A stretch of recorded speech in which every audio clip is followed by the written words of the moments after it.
Good evening. Welcome to the Balticon Masquerade.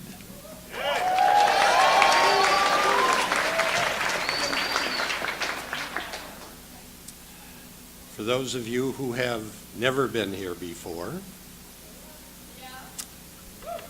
I'm Uncle Vlad.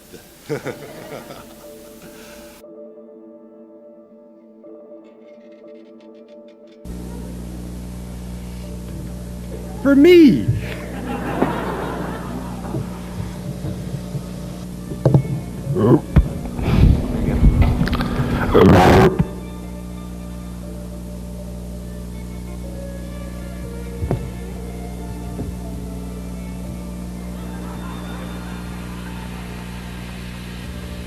Vlad, how many times must I tell you, no snacking between meals?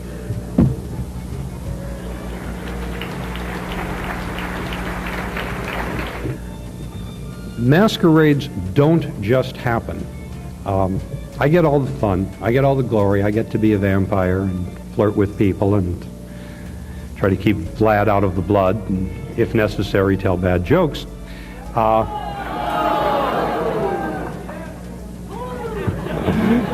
I'll take the yes. Wow, I could have been drinking V8.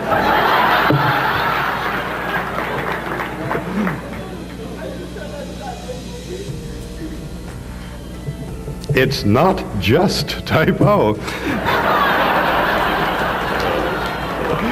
One of the young contestants came up to me yesterday, wanted to know if I was going to tell any more bad vampire jokes.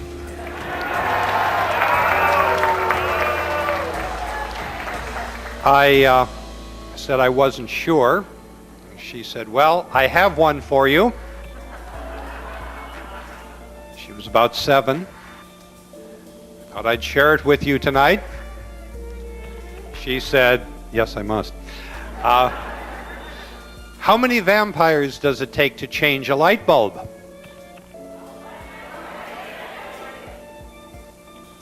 Only one, but he has to bite it 3 times.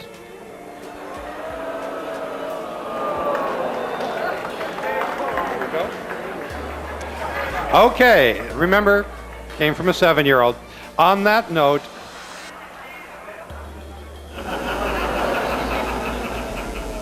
well, there are those who say that I am a bad vampire joke. Assuming absolutely nothing goes wrong tonight, I probably won't tell any bad vampire jokes.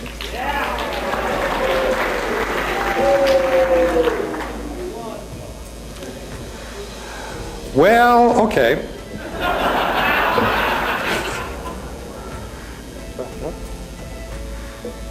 All right. Well, yeah, something is happening. So, actually, this one I have to give credit where credit is due. Esther Friesner. Many of you know Esther. She has a peculiar way of looking at the world. And Esther wanted to know if I had heard about the Borscht Belt vampire. And I had to admit I had not heard about the Borscht Belt vampire. And she told me, well, when they finally found him, they buried him stand up with a shtick through his heart. Well, let's see. Since I last saw you, last year, yes. What have I been doing? Well, I've been reading my email, and I have some marvelous stories from you. I've gotten this from 2 people, neither one of whom has asked to be credited. I'll do it anyway. Phyllis Kramer and Dr. Gandalf both told me the story.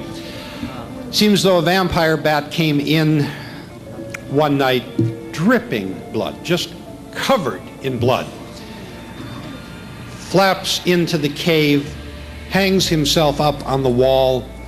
The blood is dripping down, dripping, and the other bats come running over to him or flying over to him and say, you know, where did you get the blood? Where did you get the blood? He says, go away. Leave me alone. No, no, we're hungry. Where did you get the blood? Where did you get the blood? He said, all right, follow me. He flies out of the cage. The entire cave full of vampire bats follows him. He says, you see that rock? They say, yes, we see that rock. He said, turn left. They turn left. They fly away a couple of miles. He said, you see that house? Turn right. They see the house. They turn right. He said, you see that big tree? They say, yes, we see that big tree. He said, I didn't.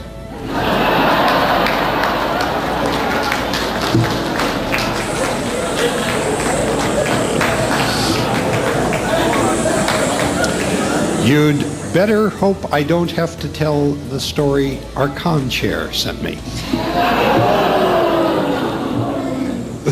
Yes. Yes, yes, yes, my children.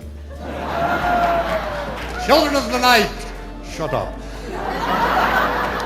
Actually, Dracula decided that he was going to turn Castle Dracula into a tourist attraction now that the Iron Curtain had come down. And he told Igor, he said, Igor, we've got to make this place a tourist attraction. We've got this beautiful belfry and it's got nothing but bats in it. I want you to find me a bell ringer. I want, when I awaken every evening at dusk, I want to hear the carillon bells. Find me the best bell ringer that you can.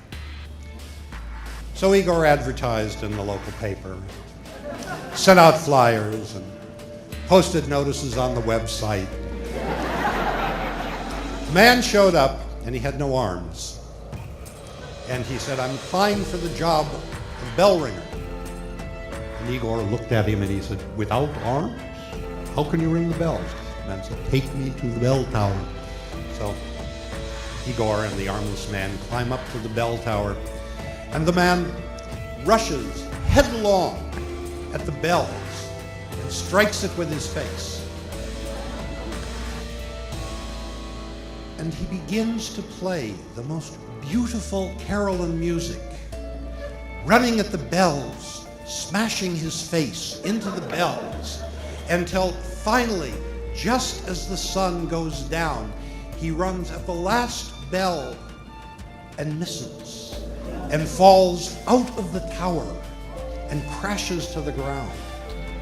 And Dracula comes out and he looks at the body lying there and he says to Igor, Igor, who was that?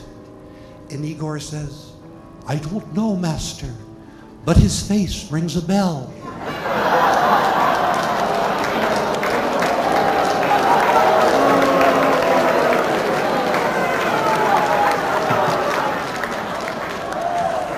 And the next day, another man comes and he says, I'm here to replace my friend as the bell ringer. And this man is about 89 years old.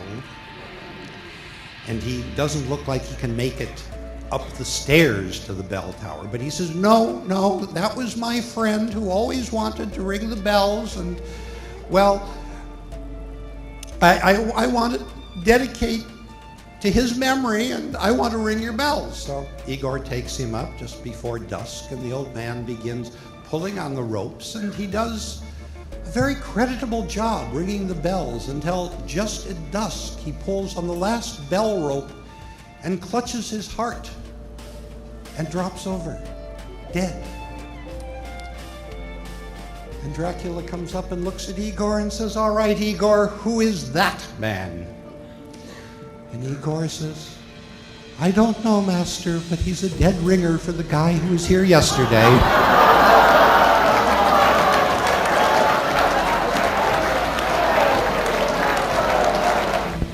Do you know what you get when you cross a vampire with a unicorn?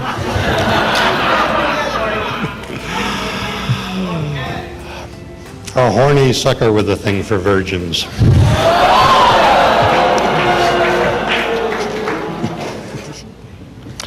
There will be a short pause for station identification. Actually, you know, Dick and I were both at various times radio station announcers. Do you know why radio station announcers have small hands? Short pause for station identification. Would you rather I do vampire jokes? No, okay. Okay, I have to tell one on myself, sort of. I was the MC at the Costume Con in Ogden, Utah for the Fantasy and Science Fiction Masquerade.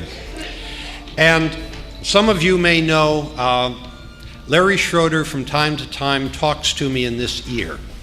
You can't hear it, but trust me, he does that.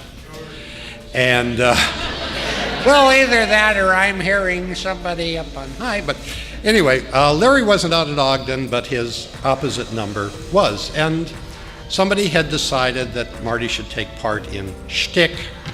And so, well,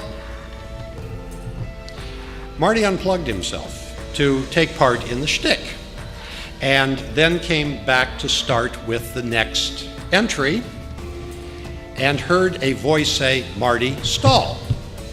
So Marty began telling vampire one-liners, and telling vampire one-liners, and telling a few more vampire one-liners, and suddenly realized that the contestant had been there in the dark, holding position for what seemed like days, and whoops, I wasn't plugged in. So I then introduced the next entry, Danny Sloan, who was doing Vampire Hunter D.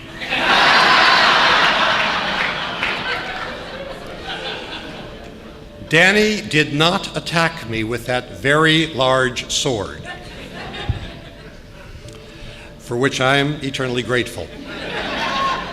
What I did not know until afterward is that not only had I done that to poor Danny, but just before she went on, Ricky Dick, thinking that she had already gone on, said, "Oh, well, you realize there were some predecessors to Vampire Hunter D. There was the Canadian Vampire Hunter. Eh? And then there was the Vampire Hunter who wore the yellow and black striped outfit, Vampire Hunter. And of course, who can forget the Mexican Vampire Hunter? See? Danny said it was a wonder she could get through her performance after the two of us tag teamed her like that. One moment, please.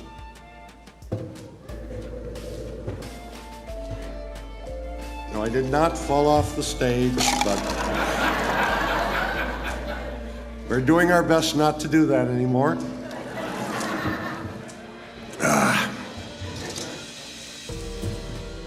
You heard about the vampire who walked into the bar and came up and said to the bartender, like a tall glass of type A, bartender said, "Get out of here, we don't serve your type here."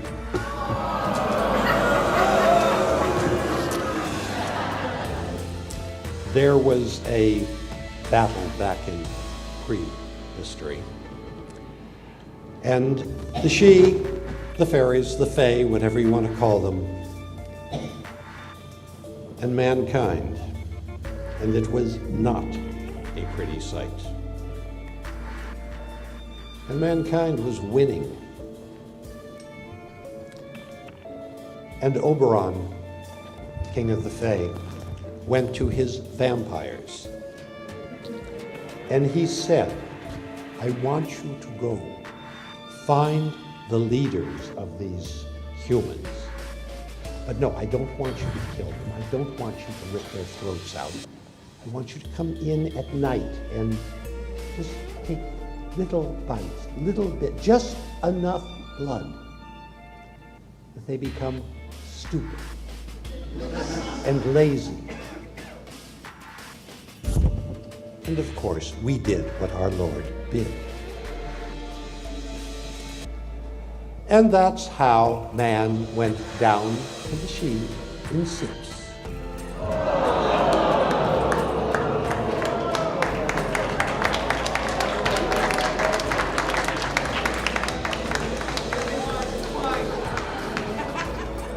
You think I was kidding about the leaders? Plasma just doesn't have the same taste. You know what a vampire's idea of fast food is, don't you? Someone with high blood pressure. And you heard about the vampire with the sweet tooth? He only bit diabetics. And you know what a vampire calls a giggling audience? Happy Meals.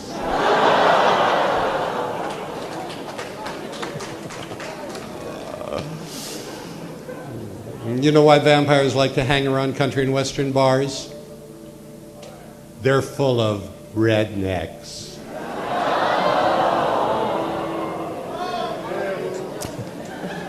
Oh,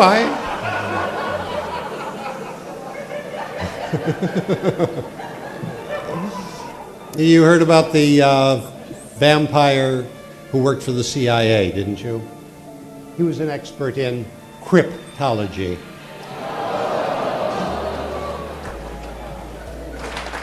You know how you can tell when a vampire's been in your fruit bowl? There are fang marks in the blood oranges.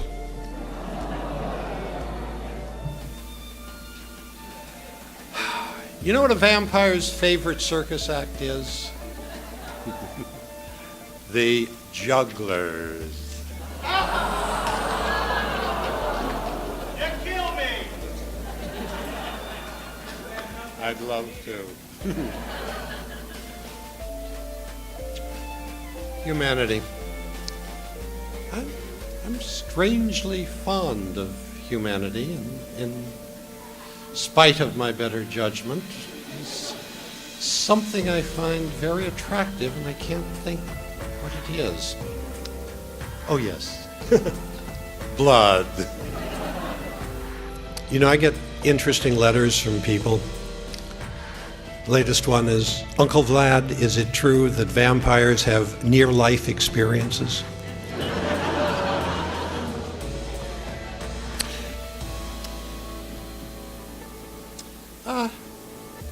Did you guys ever hear about the unsuccessful vampire hunter? No! He tried to kill vampires with pork chops because steaks were too expensive. No!